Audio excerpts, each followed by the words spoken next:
Terus bagaimana hubungan dengan anak saya yang sekolah di pesantren? Pak, ini mau nanya Muhammad sallallahu alaihi wasallam. Terima kasih Bapak. Perjalanan hidup yang panjang. Bismillahirrahmanirrahim. Assalamualaikum warahmatullahi wabarakatuh. Alhamdulillahirabbil alamin hamdan katsiran thayyiban mubarakan fih kama yuhibbu rabbuna wa yardah. Pemirsa Fatwa TV dan pendengar radio di mana saja Anda berada, bersyukur kita kepada Allah Subhanahu wa taala yang mempertemukan kita kembali di program live interaktif konsultasi keluarga bersama guru kita Ustadz Dr. Syafiq Riza Basalamah hafizahullahu taala. Dan salam dan salam semoga curahkan kepada Nabi kita yang mulia, Rasul tercinta Nabi Muhammad sallallahu alaihi wasallam, juga kepada keluarga beliau, kepada para sahabatnya dan pengikutnya yang setia yang mengikutinya dengan baik di hari kelak nanti. Allahumma shalli ala Muhammad wa ala ali Muhammad. Pemirsa Fatwa TV dan pendengar radio, kita informasikan juga bahwasanya acara live interaktif ini Anda juga dapat mendengarkan melalui relay radio, di antaranya radio yang tergabung bersama kita, Radio Mas FM Solo, Radio Hang FM Batam, Radio Tuah FM Riau, Radio Al Hikmah Banyuwangi, kemudian Radio MD FM Probolinggo dan Radio Amuba Pangkal Pinang. Dan terima kasih kita ucapkan kepada yang telah melalui acara kita ini, jazakumullah khairan. Dan untuk berpartisipasi bisa menghubungi nomor 0331 544687 0331 544687. Dan sebelum kita menjawab telah masuk di meja Deksi Fatwa TV, alhamdulillah telah bersama kita di studio Jember Fatwa TV pemateri kita Ustadz Dr. Syafiq Riza Basalamah hafizahullah ta'ala, merupakan salah satu anggota Dewan Fatwa Perhimpunan Al-Irsyad. Kita sapa beliau. Assalamualaikum Ustaz. Waalaikumsalam warahmatullahi wabarakatuh. Ahlan wa sahlan. Ahlan bikum Ustaz. Asadallahu lailatak, alhamdulillah bikhair. Kif sihatukum? Alhamdulillah sehat. Kif antum ma'a corona? Corona. Nasallallahu Ma'ana an yudhib anna Allahumma amin. hadzal bala wal wabah. Allahumma amin. Allahumma amin. Baik Ustaz, seperti biasa di pembukaan ini tentunya kita minta berupa nasihat sebagai kalimat pembuka Ustaz. Fadhil Ustaz. Barakallahu fikum. Alhamdulillah wassalatu wassalamu ala Rasulillah. Amma ba'd.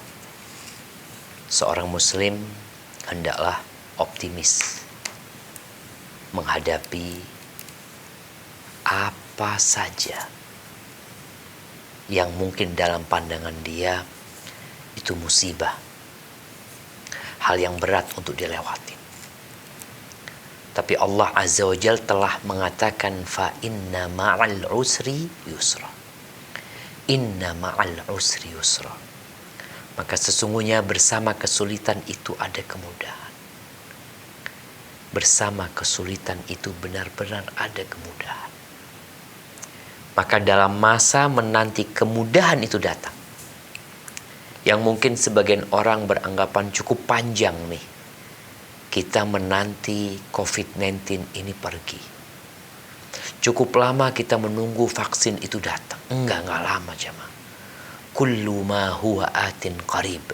Semua yang akan datang itu dekat. Antum tahu bagaimana Nabi Ya'qub alaihissalam menanti jawaban doanya. Berapa tahun beliau menunggu? 40 tahun. Bagaimana Nabi Yusuf alaihissalam ketika dalam penjara, berapa tahun? Padahal beliau sudah berharap bisa keluar cepat. Tatkala dua kawannya Nabi Yusuf ini yang menceritakan mimpinya kepada Nabi Yusuf alaihissalam, salah satunya insya Allah akan selamat, yang satunya akan mati. Maka Nabi Yusuf berpesan kepada yang akan selamat itu, wadhkurni inda rabbik. Tolong kau ingat aku ketika kau melayani bosmu nantinya, raja ya. Ternyata orang itu jadi lupa jemaah. Falabisa fis sijni bid'a sinin. Ternyata Nabi Yusuf tambah lama di penjara. Dan antum melihat rencana Allah. Nabi Yusuf itu ingin keluar melewatin lobi kawannya. Ya kalau lewat kawan ya mungkin cuma keluar selesai. Tapi Allah punya rencana lain. Bagaimana Nabi Yusuf alaihissalam keluar dari penjara terhormat. Namanya bersih dari segala tuduhan. Bahkan mendapatkan posisi yang sangat indah. Di mana Nabi Yusuf alaihissalam akhirnya dia bisa jual mahal ya. Jual mahal saja. Iya, ketika dia diminta keluar, enggak, tunggu dulu, tanyakan tentang perempuan-perempuan yang dulu nuduh anak. Tapi kalau hanya ngelobi lewat kawannya, ya Biasa aja saja. biasa aja. Artinya rencana manusia, kalau dilihat rencana Allah, kita membandingkan rencana Allah itu lebih indah. Maka kita hendaklah berbaik sangka sama Allah Subhanahu wa taala. Antum juga masih ingat cerita Nabi Musa sama Khadir. Bagaimana Ustaz? Ketika naik perahu gratis, terus sama Nabi Khadir itu dirusak perahunya. Apa kata Nabi Musa, gimana kok bisa dirusak nih, kata dia.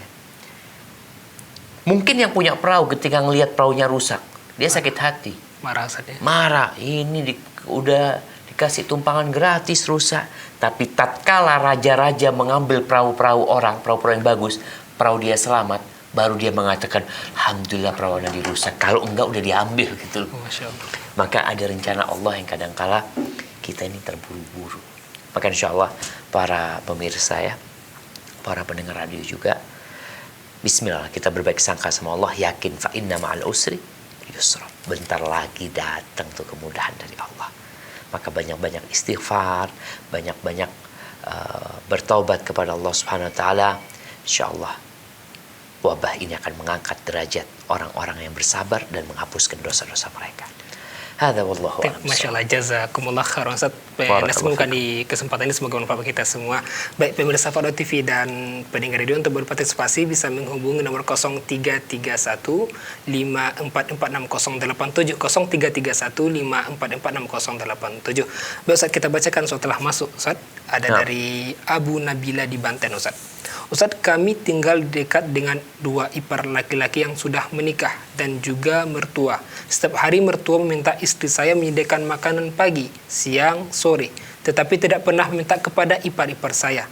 Padahal secara ekonomi mereka lebih berada dibanding kami. Pertanyaannya, siapakah yang wajib menyediakan makan buat mertua istri saya atau istri ipar-ipar saya, Ustaz? Mertua istri, gimana sih, nggak paham? Mertua beliau mungkin Ustaz. Mertua. Jadi bapaknya istri kan? Coba baca lagi. Kami tinggal dekat dengan dua ipar laki-laki yang sudah menikah dan juga mertua. Dengan dua ipar laki-laki. Laki yang sudah menikah dan juga mertua. Ya, mertua beliau Ustaz. Ibu dari suami istrinya. Ibunya? Dari istrinya. Ibunya istri kan? Ya, ibunya istri, oke. Kemudian? Setiap hari mertua meminta istri saya menyediakan makanan pagi, siang, sore. Ya, jadi minta sama anaknya. Minta sama anaknya. Ya, tidak minta sama menantunya. Ya, seperti itu. Sebenarnya siapa sih yang wajib? Wajib. Seperti itu. Nah, jamaah, kita ketahui bersama bahwa tatkala seorang wanita menikah, maka dia jadi milik suaminya. Sehingga pemimpin di dalam rumah itu adalah suaminya. Ketika orang tua istri meminta sesuatu, maka harus dengan persetujuan suaminya. Kenapa? Karena memang sudah ada serah terima. Beda sama anak laki. Nah, kita tadi kan dikatakan ada ipar-iparnya tuh, ada dua ipar-ipar laki itu. Malah nggak pernah minta sama menantunya. Jadi nggak pernah minta sama menantunya, tapi minta sama anaknya sendiri. Jadi sebenarnya memang yang wajib itu anak laki-laki sebenarnya. Tapi kadang-kala orang tua itu nggak nyaman. Mau minta sama menantu itu kadang-kala nggak nyaman. Tapi minta sama anak sendiri itu terkadang lebih enak. Maka kalau kondisi seperti ini, ya mungkin perlu saling memahami.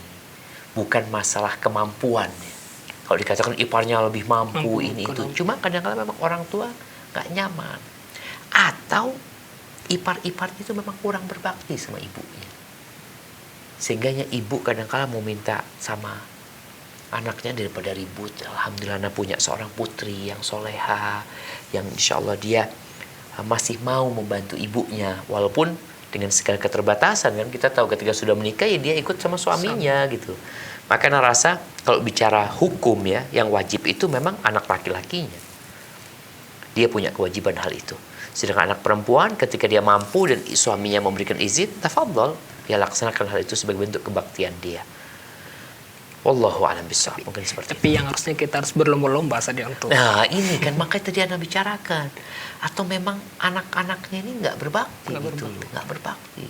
Sehingga kadang-kala ibu mau minta sama anaknya, kadang-kala ada anak-anak yang sudah dipengaruhi sama istrinya ya, sehingga dia jadi kurang respect sama orang tuanya. Mungkin yang perlu dilakukan adalah memberikan pencerahan kepada ipar-iparnya ya. Ini ibu kita anggaplah kan mertua sama yang tanya ini kan mertua sebenarnya. Sampaikan bagaimana surga kita ini kita rawat supaya kita bisa masuk surga lewat dia, bukan malah disepelekan. Ya kalau bicara berlomba-lomba masuk surga, kita itu kadang-kadang berlomba-lomba meninggalkan surga. Bagi orang tua kita merasa capek, lelah ngurusin orang tua, padahal pintu surga yang paling indah tuh Ibu saja. ibu kita, orang tua kita.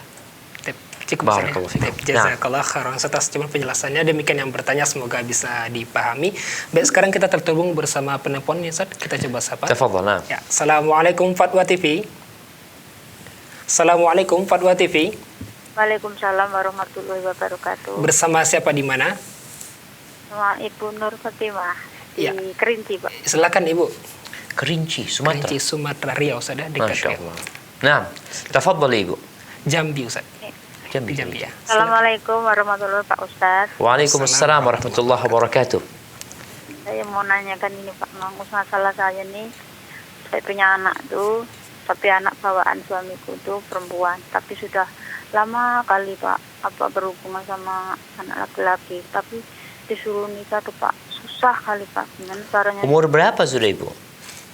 Anak saya sudah 22 tahun Pak. Anaknya suami kan, bukan anak Ibu, anaknya suami. Bukan Pak, saya mau ngomong nanti takut salah, suami nanti marah, aku takut. Jadi saya malu sekali Pak sama tetangga. Gimana lah Pak, udah Suami ada Ibu? ada Pak. Terus Ibu udah komunikasi sama suami? Udah semua sudah saya komunikasi, sudah saya abang-abangnya udah saya kasih tahu, tapi suruh sabar terus. Tapi cuma menghadapinya Pak, malu sama orang-orang ini. Subhanallah, Karena subhanallah. caranya saya mengatasinya Pak. Siap Ibu. Cukup Ibu. Aja Pak, iya. Barakallahu fiik. Assalamualaikum warahmatullahi wabarakatuh. Waalaikumsalam warahmatullahi wabarakatuh. Terima kasih Ibu Fatimah di Kerinci. Silakan Ustaz. Ya, ini salah satu masalah kita di negeri kita ya. Ada tradisi-tradisi yang buruk. Kalau kita bicara melestarikan tradisi, ya yang baik dilestarikan. Tapi yang buruk ditinggalkan. Seperti pacaran. Ini anak perempuan sudah umur 22 tahun, punya teman cowok ya, sering datang suruh kawin nggak mau. Bagaimana tugas ibu ini? Sebelum bicara tentang ibu ini jamaah, Anda ingin sampaikan kepada setiap ayah, setiap laki-laki. Ingat Allah Jalla Jalaluh mengatakan ar-rijalu qawwamuna 'alan nisa. Laki-laki itu pemimpin atas kaum wanita. Artinya dia punya kewajiban bagaimana mengatur istrinya, mengarahkan istrinya. Dan tugas terbesar seorang suami adalah mengajak istrinya menuju surga Allah Azza wa Jalla dan menyelamatkan istrinya dari api neraka. Tapi banyak suami yang hanya menjadi mesin pencari uang. Mesin pencari uang buat istrinya, mesin pencari uang buat anak-anaknya, yang ada dalam benaknya adalah kerja, kasih makan istri, kasih makan anak-anak. Sehingga pendidikan anak disepelekan. Bahkan ada yang suami istri menjadi mesin mencari uang. Ibunya sibuk cari uang, bapaknya sibuk cari uang, anaknya ya dididik ala kadarnya. Maka Anda kasih nasihat kepada para suami, kepada para bapak, jangan berharap engkau masuk surga. Jangan berharap engkau masuk surga sebelum engkau mempertanggungjawabkan istri dan anak-anak. Rasul SAW ketika menyebutkan ada orang-orang yang Allah tidak akan melihat dia, Allah tidak akan berbicara sama dia, Allah tidak akan membersihkan dosa-dosa dia. Salah satunya ad-dayyuth alladhi yunqirrul munkar fi ahli. Orang-orang yang mati rasa cemburunya. Dia membiarkan kemungkaran terjadi di dalam rumah itu, nggak ada rasa malu sama sekali. Tadi sang ibu ibu sambungnya, ibu tirinya, malu dia sama tetangga. Tapi ada bapaknya, abangnya nggak malu. Dia punya adik keluar sama laki-laki, berangkat sama laki-laki, kadang-kala laki-laki terus nginep di rumahnya, satu kamar. Seakan-akan tidak ada aturan. Subhanallah jamaah. Maka ini salah satu yang menyebabkan azab Allah turun. Apa yang dilakukan ibu sudah maksimal. Ibu sudah sampaikan ya, sampaikan kepada suami tentang tanggung jawabnya. Sampaikan kepada abang-abangnya tentang tanggung jawabnya. Sampaikan kepada anak perempuan itu ya, tentang bagaimana dahsyatnya hukuman Allah Subhanahu wa taala. Tumbuhkan keimanan di diri mereka dengan ajak ziarah kubur ya, diajak belajar. Setelah itu doakan. Karena posisi ibu bukan posisi pemimpin di sini. Ibu hanya bisa memberikan arahan dan wama 'alaika illal balagh, dan kewajiban seorang muslim hanya menyampaikan. Hidayah itu di tangan Allah Subhanahu wa taala. Makanya ibu banyak-banyak istighfar, banyak-banyak minta ampun sama Allah. Kalau mungkin itu anak tidak bisa dikasih tahu oleh ibu, mungkin lewat orang lain yang bisa memberikan nasihat. Kalau enggak, mungkin tuh lakinya, cari orang yang bisa memberikan nasihat kepada dia. Atau berangkat ke rumah orang tua si laki tersebut. Mungkin masih ada di antara mereka yang urat malunya belum putus. Tapi ada orang-orang yang sudah nggak punya rasa malu. Maka ini yang paling berat. Rasul SAW mengatakan al-haya'u la ya'ti illa bi khair. Rasa malu itu tidak mendatangkan kecuali kebaikan. Paling nggak malu sama tetangga. Sehingga kita seharusnya malu sama Allah SWT. Hada wallahu a'lam. Masya Allah, jazakallah khairan atas penjelasannya. Demikian yang bertanya, semoga bisa dipahami. Berikutnya penelpon telah terhubung, Ustaz. Kita kembali sapa. Assalamualaikum Fatwa TV. Assalamualaikum Ustaz. Waalaikumsalam warahmatullahi wabarakatuh. Ya, bersama siapa di mana? Dari Abu Rafiq Ustaz, Ya, Bukit Tinggi. Abu Rafiq di Bukit Tinggi. Silakan Abu Rafiq. Ya. Ini pertanyaan titipan dari istri Ana, Ustaz. Ini mau nanya ini, Ustaz. Seandainya kalau kita puasa sunnah atau puasa wajib itu, Ustaz, dan dia nyiapin makanan buat kita buka puasa, itu apakah dia dapat pahala orang yang berpuasa juga, Ustaz? Nah, dari Ustaz. Cukup Abu Rafiq. Ya, Waalaikumsalam warahmatullahi wabarakatuh. Ya, silakan. Masya Allah. Ada putus. Keren nih pertanyaannya nih.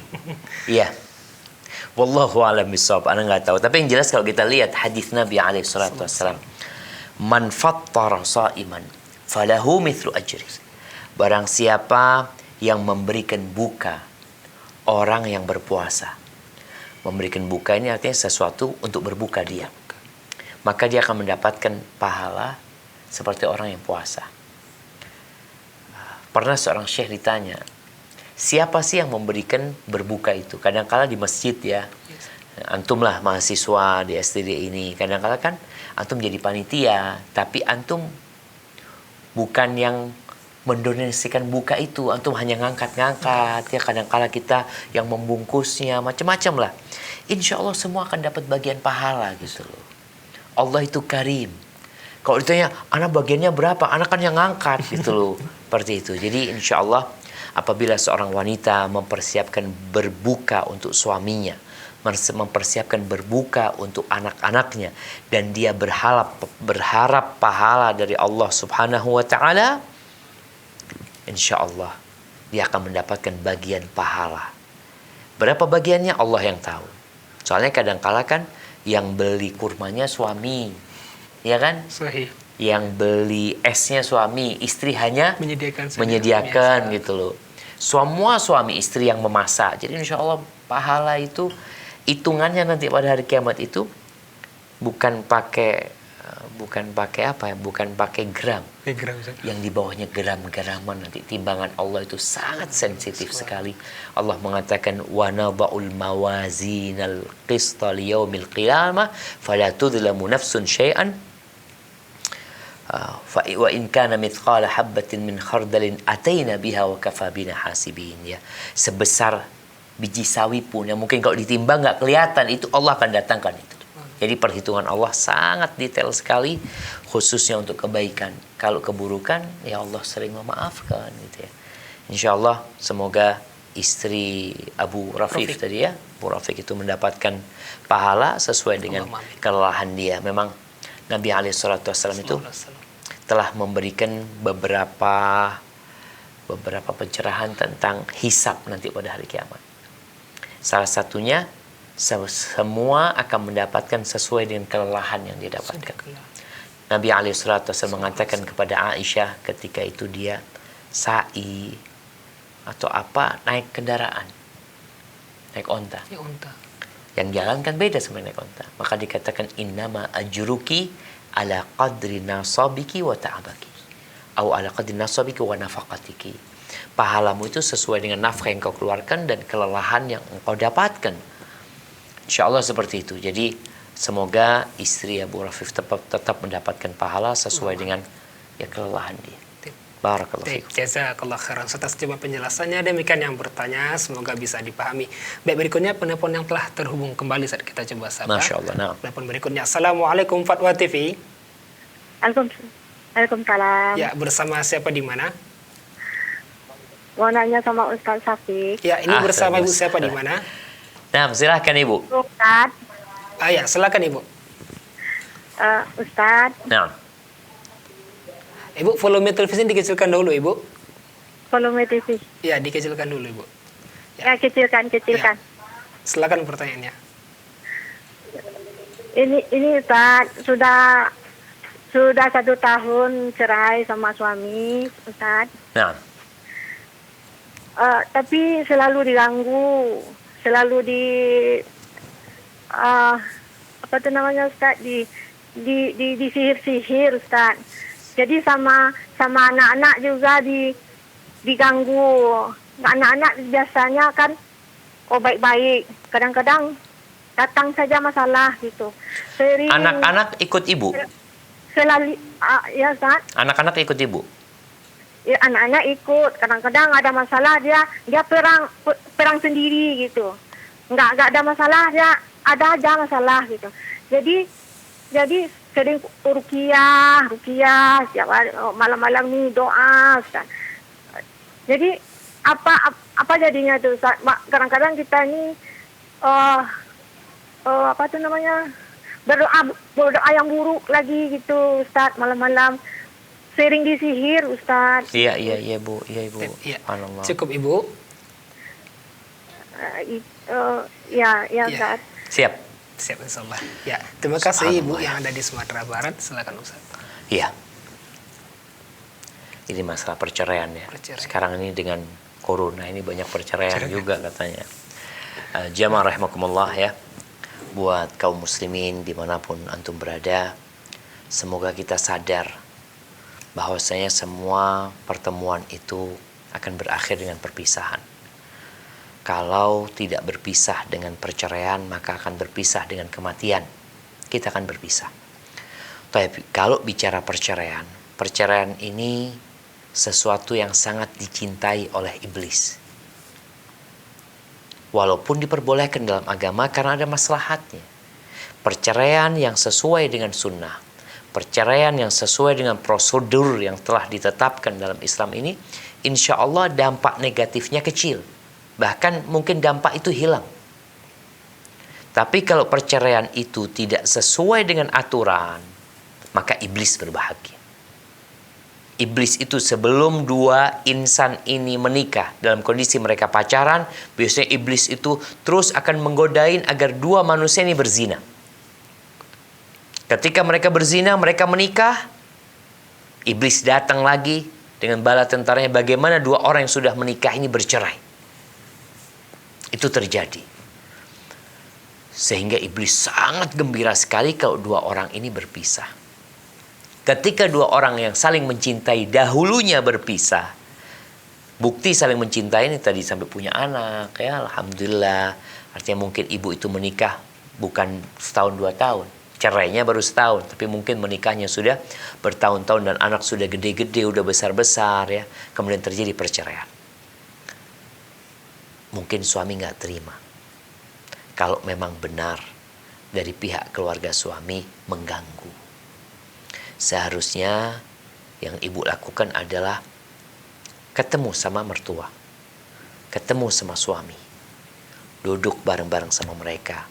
Kalau memang kita harus berpisah, ingat yang berpisah itu hanya hubungan suami istri. Engkau tetap saudaraku sesama muslim. Engkau tetap bapak buat anak-anakku.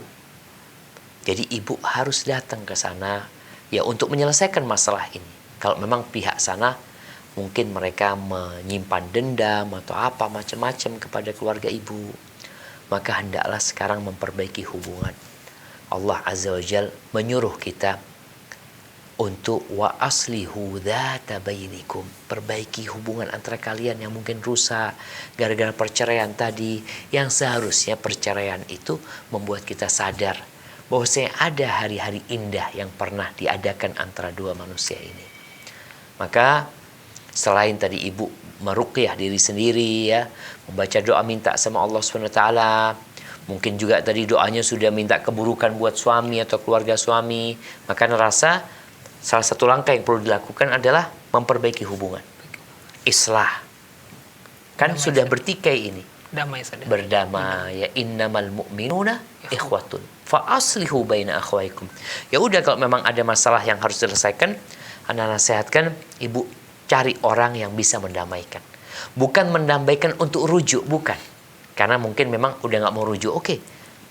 Mendamaikan supaya dua keluarga ini saling mencintai kembali karena Allah Subhanahu wa taala, bukan karena hubungan suami istri. Sehingga ibu juga harus menanamkan di diri anak-anak bagaimana berbakti sama bapaknya. Itu bapakmu. Bagaimanapun dia, mungkin dia ya tidak memberikan nafkah, tidak peduli, tetap nak itu bapakmu sampai kapanpun. Gak akan pernah berubah statusmu sebagai putra atau putri dari fulan. Maka mungkin itu yang bisa dilakukan ya untuk memperbaiki. Karena sihir ini jahat ya. Bagi kita tahu orang yang belajar sihir, minta disihir, itu keimanannya mulai rusak. Dan kan sihir ini bisa mengantarkan kepada kekufuran. Nah, hadza wallahu a'lam bissawab. Jazakallah khairan atas cuma penjelasannya. Demikian yang bertanya, semoga bisa dipahami. Baik, berikutnya sudah ada penelpon yang kembali terhubung, Ustaz. Masya Allah. Monggo minum dulu, Ustaz. Ya, kita coba Masya Allah. Siapa dia? Ya. Assalamualaikum Fatwa TV. Waalaikumsalam. Ya, bersama siapa di mana? Iwan Pak dari Riau. Iya, silakan Bapak. Ini Pak, saya mau... Waalaikumsalam. Ya, silakan Bapak pertanyaannya. Ya, ini Pak, saya mau tanya. Saya punya anak gadis. Dia sudah 12 tahun. Tapi dia belum balik. Apakah hukum hijabnya itu wajib atau belum gitu Pak? Nah, itu dia mau saya tanyakan Pak ya. Terima kasih atas penjelasannya Pak ya. Ya, terima kasih Bapak Iwan di Riau. Silakan Ustaz. Nah, barakallahu fikum. Ya, kalau bicara balik ini kan ada tanda-tandanya. Di antaranya adalah datang bulan. Di antaranya adalah tumbuhnya bulu-bulu di kemaluan umpamanya. Kemudian mungkin tumbuhnya dadanya apabila seorang perempuan ya. Apabila tanda-tanda itu sudah ada, maka ya dia hendaklah pakai jilbab. Mulai, apalagi ada sekarang kita lihat ya kondisi anak-anak yang mungkin pakaiannya menggoda ya. Bahkan ada yang namanya apa? Pedofil.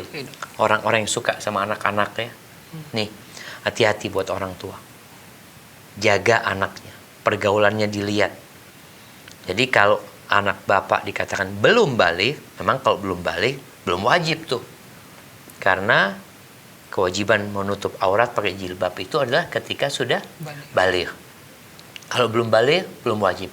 Akan tetapi sebagai bentuk pengajaran dan penjagaan kita, khususnya nih ya, di beberapa daerah itu, kadang-kala anak perempuan itu keluar rumah pakai celana dalam ya, kayak gitu. Kadang-kala habis kencing kemana-mana, hati-hati, jaga tuh anak.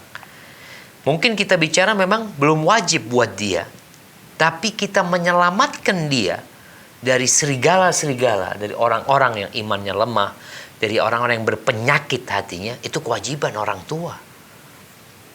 Maka itu yang perlu diperhatikan oleh orang tuanya.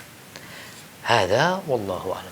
Jazakallah khairan atas penjelasannya. Demikian yang bertanya, semoga bisa dipahami. Kembali kita mengajak pemirsa Fatwa TV dan pendengar radio rahimakumullah untuk bertanya langsung, berkonsultasi tentang keluarga, bisa menghubungi nomor 0331 544687 0331 544687. Baik, sekarang kita boleh di pertanyaan yang telah ada, Ustaz. Siap. Dari seorang akhwat di DKI Jakarta, Ustaz. Ustaz, berdosakah istri meninggalkan rumah setelah diusir oleh suami melalui terakhir dengan WA? Tapi ada pertanyaan telepon yang telah terhubung. Masya Allah, coba kesian. Karena kalau kita suruh tunggu pulsanya habis. Habis saja, kita dahulukan saja. Nah, barakallahu. Assalamualaikum Fatwa TV. Waalaikumsalam. Ya, bersama siapa di mana? Ibu Siti di Riau. Ya, silakan Ibu. Iya. Saya ini tanya. Ibu, diangkat suaranya agak keras. Iya. Saya mau tanya mengenai kerjaan saya, Ustaz. Mengenai apa? Kerjaan saya. Ya. Saya bekerja menitip uang arisan. Arisan, Ustaz. Iya. Arisan ini ada yang per 10 hari. Ada yang 1 bulan, Ustaz. Jadi setiap per 10 hari itu saya menerima upah dari mereka yang sebagai anggota. Jadi yang saya tanyakan, apakah uang yang saya terima tersebut ada unsur riba atau tidak, Ustaz? Iya. Cukup Ibu. Wah, Yang kedua, ya. salah sholat ini, Ustaz. Sholat. Sebelum Nabi SAW sholat tahajud, beliau kan melaksanakan sholat sunnah ringan. Jadi yang mau saya tanyakan, bagaimana niatnya? Iya. Iya. Ya, cukup Ibu. Ya, bisa ditangkap insya Allah, Ustaz ya. Nah, Terima kasih Bu Siti di Riau. Silakan Ustaz. Kayaknya hari ini kita pertanyaan semua dari Sumatera. Sumatera, nih. Masya Iya. Allah. Anda dari Sumatera, Ustaz. Masya Allah. Kayaknya mungkin antum yang jadi daya tariknya teman-teman Sumatera ini. Nah, Masya Allah. Iya Ibu, Tapi ada 2 pertanyaan. sebentar Ustaz. Tetap dijawab atau bagaimana Ustaz? Yang mana?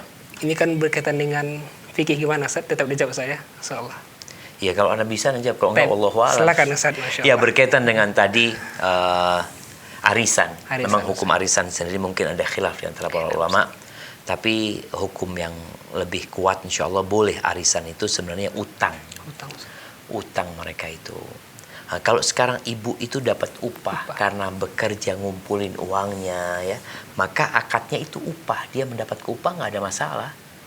Karena dia memang mengumpulkan uang tersebut. Jadi bukan mengambil kelebihan dari uang tersebut, tapi memang upah. Insya Allah nggak ada masalah ya. Adapun berkaitan dengan sholat tadi, Masya Allah, Alhamdulillah ya, semakin dalam ilmunya jemaah ini. Masya Allah, Alhamdulillah. Bukan cuma bertanya tentang gimana sholat malam, tapi ada sholat sendiri nih. Gimana Rasulullah SAW ketika mau sholat malam itu, beliau mulai dengan 2 rakaat khafifatain, rakaatain khafifatain ya. Karena orang kalau bangun tidur ya langsung sholat baca yang panjang-panjang, kadang-kadang capek dia. Tapi kalau bahasa kerennya itu warming up. Warming up itu pemanasan. Nah. Iya tadi kan pemanasan. Jadi memang 2 rakaat itu ya untuk memotivasi tubuh ini agar tidak malas. Niatnya gimana? Niat sholat malam. Tetap niatnya niat sholat malam gitu loh. Niat sholat malam, kalau mau diniatkan juga habis berwudu, niat sunnah wudu itu pun boleh dengan 2 niat tersebut. Insya Allah nggak ada masalah. Hada wallahu a'lam. Masya Allah, jazakallah khairan atas semua penjelasannya. Demikian yang bertanya, semoga bisa dipahami. Baik, berikutnya ada penelpon yang telah terhubung kembali, Ustaz. Masya Allah, kita coba sapa. Assalamualaikum Fatwa TV. Waalaikumsalam warahmatullahi wabarakatuh. Bersama siapa di mana? Sama Ibu Asmiyah di Riau. Lihat Riau Riau lagi, lagi. Ustaz. Ya, ahlan Ibu, Masya silakan Allah, Ibu. ahlan wa sahlan. Silakan Ibu. Ya semuanya. Assalamualaikum Ustaz. Waalaikumsalam warahmatullahi wabarakatuh. Sudah lama deh Ibu mau cakap sama Ustaz. Alhamdulillah. Beliau rindu Ustaz mungkin, Ustaz. Ibu sama Bapak setiap malam lah nonton Pak Ustaz ceramah. Masya Allah, Alhamdulillah, barakallahu fiik Ibu. Mudah-mudahan dijaga sama Allah. Allahumma amin ya. Silakan Ibu. Nah, ya gini Ustaz, masalah perceraian. Ya. Ini ada di kampung ibu nih, orangnya sudah tua, sudah besar. Jadi suaminya tuh mau kawin lagi. Jadi suami mau kawin lagi, ini kata istrinya dia minta cerai. Umur berapa suaminya mau kawin lagi, Bu? Sudah umur udah 60. Masya Allah. Istri? Istrinya tuh 50. Ya. Jadi istrinya ini sudah misalnya sudah bulannya sudah habis. Dan itu sudah berhenti, men itu sudah berhenti, bulan sudah berhenti. Jadi kata orang kalau istri ini sudah habis bulan tidak jatuh kita lah kalau cerai, betul kan tidak Ustaz? Oke, siap. Baik, cukup Ibu.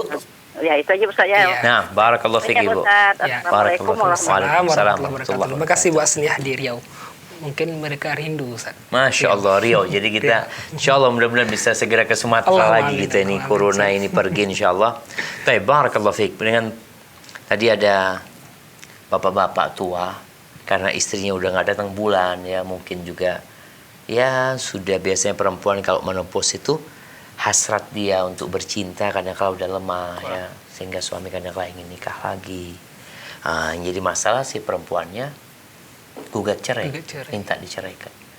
Apakah bisa jatuh cerainya padahal dia udah gak datang bulan ya? Iya, bisa jatuh sebenarnya.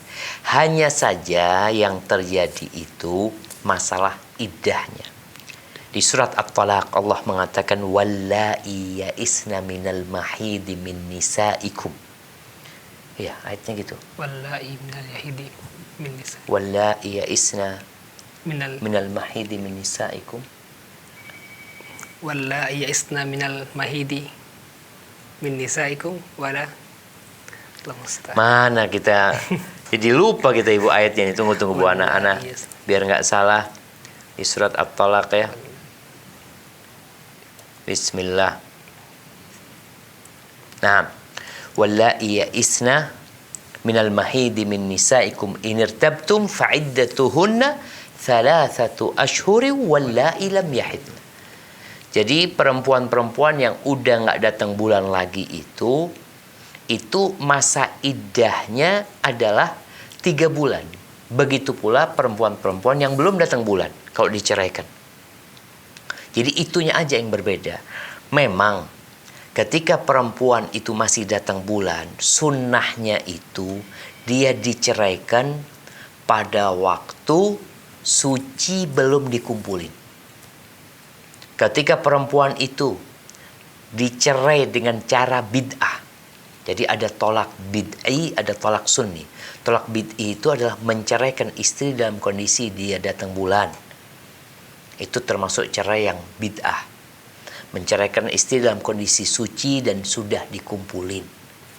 Tapi menceraikan istri dalam kondisi dia, kalau dikatakan dia udah nggak datang bulan ya, kemudian udah atau belum datang bulan atau perempuan yang sedang hamil, maka dia diceraikan di masa iddahnya. Jadi nggak ada masalah sebenarnya. Tetap cerainya itu jatuh. Jadi masalahnya hanya di permasalahan iddahnya. Kalau datang bulan itu iddahnya 3 kali bersuci atau 3 kali datang bulan. Kalau dia sudah nggak datang bulan maka 3 bulan. Adapun yang hamil maka dengan kelahiran. Nah, hadza wallahu alam bisawab. Tapi nasihat ana buat ibu tadi yang menggugat cerai, hendaklah dikomunikasikan. Udah tua ya. Kadang-kala udahlah suami mau kawin lagi, dia punya hasrat. Dan yang dilakukan suami ini nggak dosa gitu loh. Boleh dalam agama. Kita ini kadang-kala bicara suami mau enaknya sendiri, ngikutin nafsunya. Yang ngelarang ini juga ngikutin nafsunya gitu loh. Jadi kalau mamanya dihadapkan kepada hukum nih, oke, perempuan melarang suaminya untuk kawin lagi. Apa dasarnya? Nafsu. Suami mau kawin lagi, apa dasarnya? Mungkin nafsu. Baik, dihadapkan nih, nafsu sama nafsu. Yang dilakukan suami boleh nggak dalam pandangan agama? Boleh. Yang dilakukan istri boleh nggak dalam pandangan agama? Nggak boleh gitu loh. Jadi sebenarnya kita hendaklah mengikuti agama. Jadi kadang-kala kita ini pandai menyalahkan orang, padahal kita sedang berbuat salah juga. Gitu. Hadza wallahu a'lam. Masyaallah, jazakallah khairan. Antum mau nikah? Doakan Ustaz. Masya Allah, kayaknya harus berangkat ke Sumatera untuk nikah. Jazakallah khairan. Oh iya, demikian yang bertanya, semoga bisa dipahami. Baik, berikutnya kita beralih di pertanyaan di meja redaksi Fatwa TV Ustaz yang telah Siap. kumpul dari yang tertunda tadi Ustaz. Oh iya. Dari Apa DKI pertanyaannya? Jakarta, Ustaz, berdosakah istri meninggalkan rumah setelah diusir oleh suami melalui terakhir dengan WA setelah bertengkar dengan suami? Iya. Jadi pengusiran suami buat istrinya itu bisa jadi cerai, bisa jadi enggak. Karena tolak itu ada yang sorry, Sorry deh. ada yang kinayah ya, Kinayah. ada yang sorry. Jadi kalau suami mengusir istrinya keluar dari rumah, pulang sana, apakah itu cerai? Tergantung niatnya suami. Kalau suami niat menceraikan, maka itu jatuh cerai. Tapi kalau suami sekedar sakit hati, dia nggak mau ngelihat istrinya, maka itu tidak jatuh cerai. Terus gimana kondisi istri ini? Jadi jamaah, hendaklah nih difahami bersama ya, tentang bagaimana Islam menjaga rumah tangga ini. Allah Azza wa Jal itu melarang untuk mengusir perempuan-perempuan, istri-istri kita itu dari rumah kita. Allah mengatakan, la tukhrijuhunna min buyutihinna wa la yakhrujna.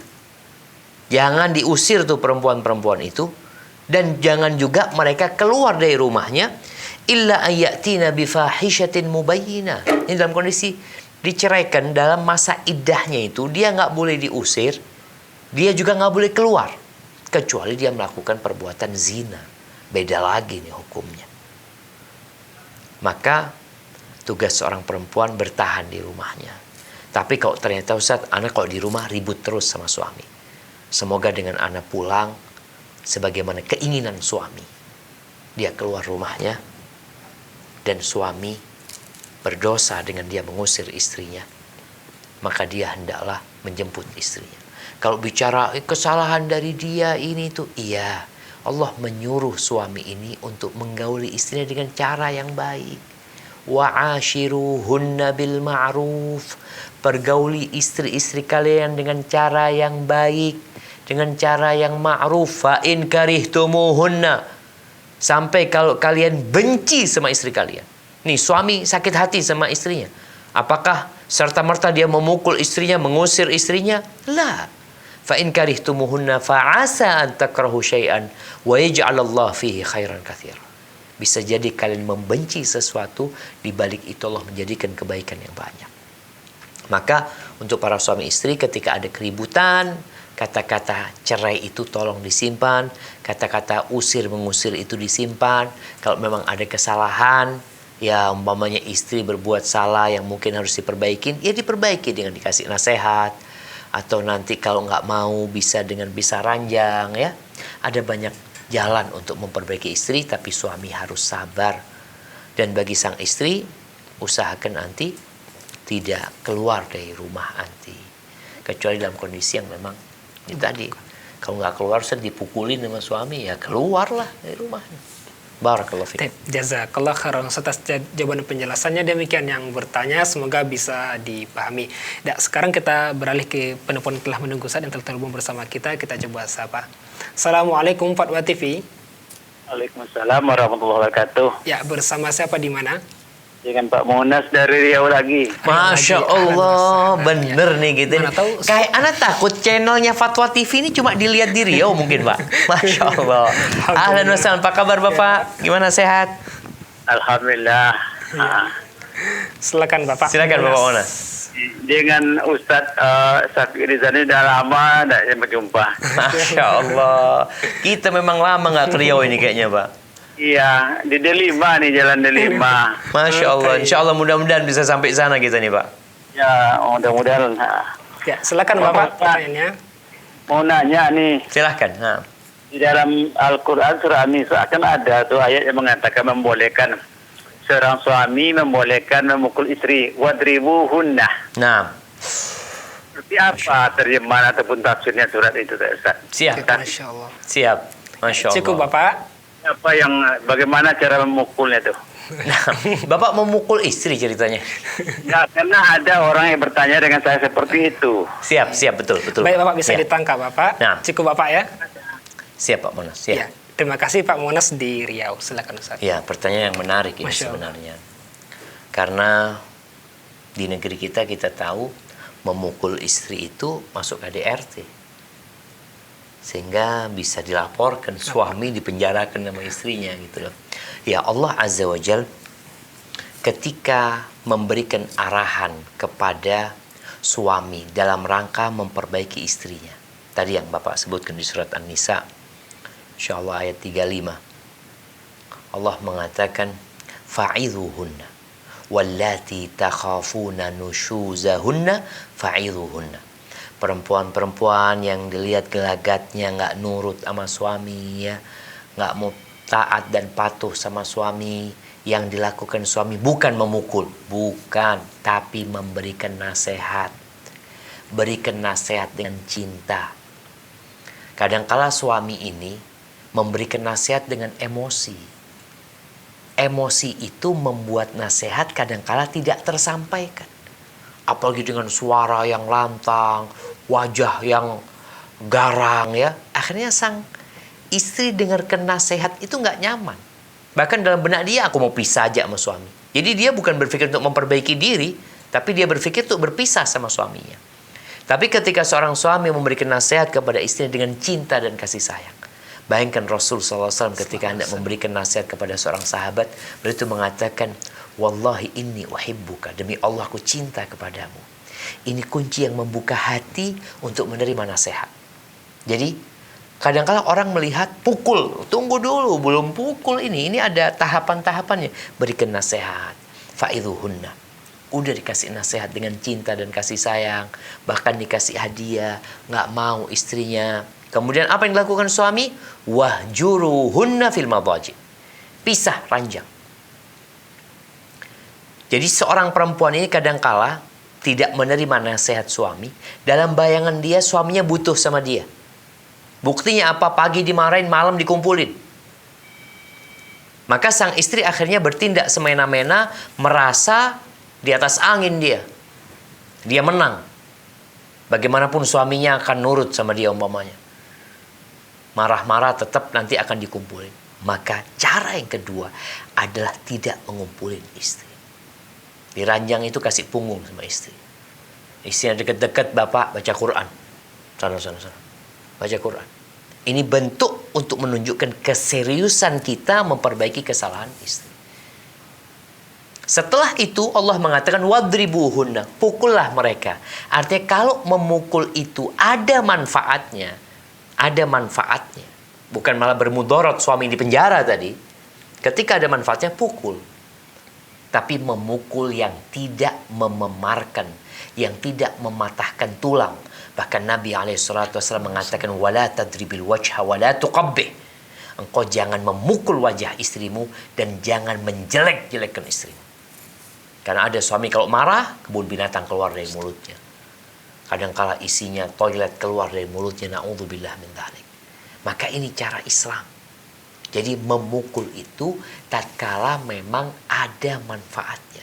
Ketika tidak bermanfaat bahkan menambah permasalahan lebih besar lagi, maka jangan. Karena kita ingin menyelesaikan masalah tanpa masalah. Jadi maksudnya memukul seperti dicontohkan para ulama, memukul dengan siwak, ya, penyempul penentu. Kadang-kala dipukul tangan istrinya, tolonglah dengarkan aku. Kalau suami yang nggak pernah mukul istrinya, maka ketika dipukul tangannya, yang sakit istri itu hatinya. Masya Allah. Tapi kalau biasa ditempeleng dipukul tangannya, ya biasa gitu loh. Maka ini buat suami-suami yang baik. Dan ingat, memukul istri itu sebenarnya bukan perbuatan yang baik, namun dalam rangka memperbaiki istri, kalau memang itu bisa memperbaiki. Kalau enggak, jangan dipukul gitu loh. Jadi lihat situasi dan kondisi. Hada, seperti itu Bapak Monas, jazakumullah khair. Makasih banyak atas pertanyaannya. Dan seperti yang menarik ya, karena kadangkala ada yang menyudutkan Islam. Bahwasanya Islam itu mendidik dengan cara memukul ya. Ada, tapi itu jadi tahapan-tahapan ketika diperlukan ya. Karena sekarang kan pendidikan anak nggak boleh mukul katanya. Bahkan kalau anak dipukul di sekolah bisa laporan sama polisi, gurunya di penjara gitu kan. Di Islam ada memukul, tapi ada tahapan-tahapannya dan memukul yang tidak membahayakan.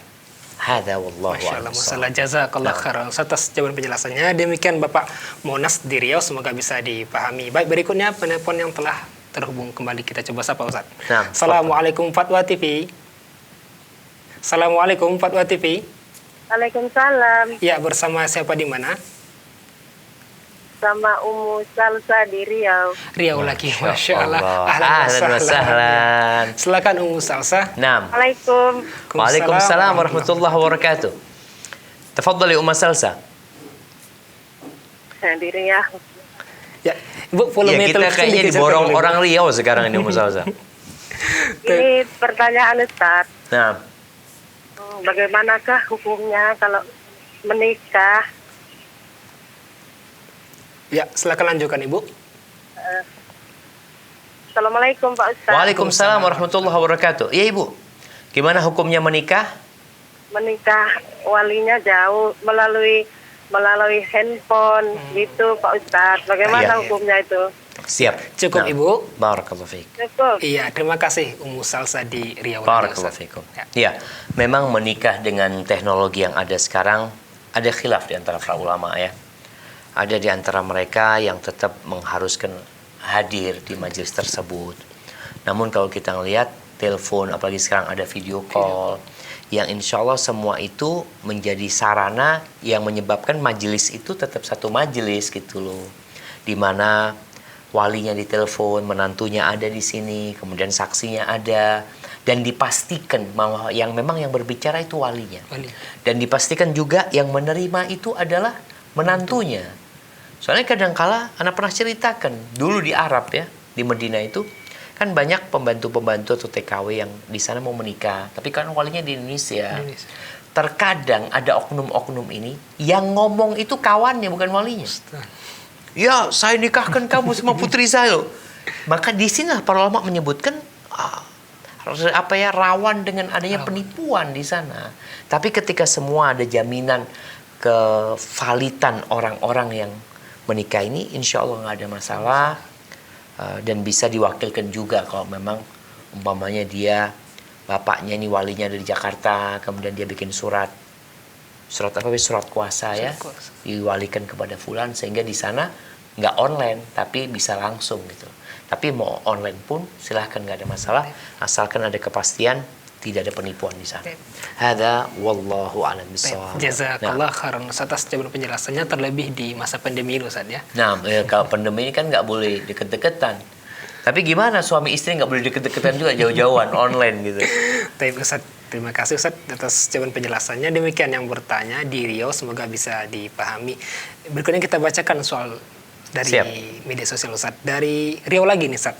Masya Allah. Dari Riau, Bapak Feridas namanya Ustaz.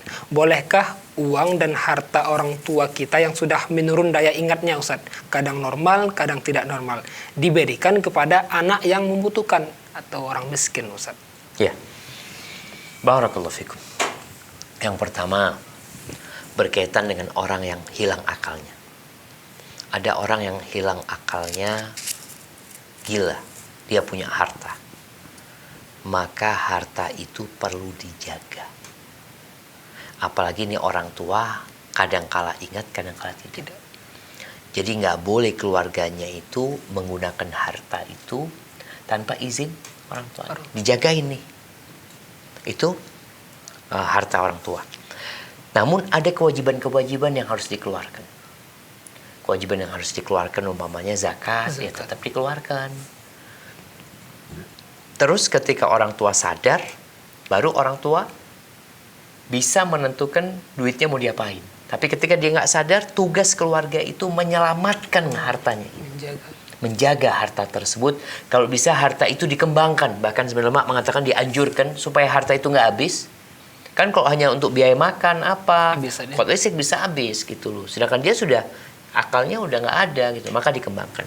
Adapun kalau untuk memberikan nafkah kepada orang-orang yang memang jadi kewajiban bapak ini memberikan nafkah, maka nggak apa-apa. Itu karena memberikan nafkah. Tapi kalau untuk memberikan kepada fakir miskin, enggak. Karena itu haknya orang ini, bukan hak kita. Kita nggak punya hak di harta itu gitu loh. Makanya kenapa kita kasih nafkah? Karena memang jadi haknya anak itu. Anak itu punya hak di harta tersebut. Jadi yang dikeluarkan itu yang wajib-wajib aja dari harta tersebut. Hadza wallahu a'lam bishawab. Dan ya hendaklah anak ini sabar. Sekali lagi anak ini kadang-kadang menghadapi orang tua yang sudah seperti itu, kadang-kadang mulai hilang kesabaran, padahal itu pintu surga terindah buat anak-anaknya. Hadza wallahu a'lam bishawab. Jazakallah khairan atas jawaban penjelasannya. Demikian yang bertanya, semoga bisa dipahami dan sepertinya merupakan pertanyaan terakhir di pertemuan kali ini. Masya Allah, Alhamdulillah, Masya Allah. tanpa terasa. Jazakumullah khairan atas Wa waktu dan ilmunya, semoga bermanfaat Ustaz, dan kembali bertemu di pertemuan berikutnya insyaallah. Jazakallah khair. Rio menunggu Ustaz. Masya Allah, kayaknya anak harus berangkat ke Rio nanti insyaallah. Pemirsa Fatwa TV dan pendengar radio di masjid yang berada, tanpa terasa 1 jam kurang lebih kita mendengarkan ilmu yang disampaikan oleh menteri kita pada kesempatan ini, semoga bermanfaat, dan terus saksikan acara live interaktif Fatwa TV setiap hari Senin hingga Jumat setiap pekannya. Dan untuk melihat atau perkembangan dakwah Fatwa TV dan Dewan Fatwa Perhimpunan Indonesia bisa mengakses di website www.dewanfatwa.com. Ini dapat kita sajikan pada kesempatan ini. Syukran wa jazakumullah khairan atas kebersamaan semua. Kita beri membaca doa kafaratul majlis. Subhanaka bihamdika asyhadu an la ilaha illa anta astaghfiruka wa atubu ilaika. Assalamualaikum warahmatullahi wabarakatuh. Waalaikumsalam. Ya Allah. Terus bagaimana hubungan dengan anak saya yang sekolah di pesantren? Ini mau nanya Sallallahu alaihi wasallam. Terima kasih Bapak. Perjalanan hidup yang panjang